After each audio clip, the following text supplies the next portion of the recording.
மார்க்கெட்ல வந்து பாத்தீங்கன்னா சோலார் ரொம்ப ட்ரெண்டிங் ஆயிட்டு இருக்கு. நம்ம நார்மலா எல்லா கஸ்டமருக்கும் சொல்லக்கூடியது ஒரே விஷயம் தான். நார்மல் இன்வெர்ட்டருக்கு பதிலாக சோலார் இன்வெர்ட்டர், சோலார் பேட்டரி போட்டுங்க. ஃபியூச்சர்ல தேவைன்னா பேனல் ஆட் பண்ணிக்கிறீங்க. அந்த வகையில பாத்தீங்கன்னா ஒரு 1 kV inverter 1175 UPS with 150 AH 72 மாசம் வாரண்டி, 5 வருஷம் ஃபுல் ரீப்ளேஸ்மெண்ட் வித்தவுட் பேனல் இல்லாம மார்க்கெட் பிரைஸ் பாத்தீங்கன்னா 27,000, நம்ம ஆஃபர் பிரைஸ் 23,500 கொடுக்குறோம். தேவைப்பட்டா ஃபியூச்சர்ல நீங்க பேனலை மாத்திக்கலாம். இல்ல எனக்கு கரண்ட் பில் அதிகமா வருது, 6,000 வருது, இல்ல அதிகமா கரண்ட் பில்ல கண்டிப்பா குறைக்கணும். ஏன்னா நீ கரண்ட் பில் எல்லாருக்குமே ஒரு ஹெட்டேக்கா இருக்குது.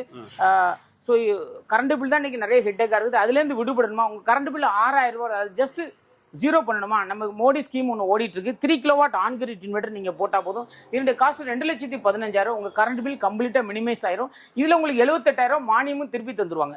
ஸோ இல்ல எனக்கு கரண்ட் பில்லும் குறையணும், பிளஸ் எனக்கு கரண்ட் போனா வேலை செய்யணும், நீங்க இந்த மாதிரி பேட்டரி இன்வெர்ட்டர், பேட்டரி டைப்ல ஆஃப் கிரிட் இன்வெர்ட்டர் போட்டுக்கிறீங்க. ஸோ இதுல எல்லா மாடல்ஸ் அப் டு 20 kV வரைக்கும் எங்கிட்ட அவைலபிளா இருக்கு. இது சம்பந்தமா எதுனா ஸ்கிரீன்ல இருக்கிற நம்பருக்கு கான்டாக்ட் பண்ணுங்க.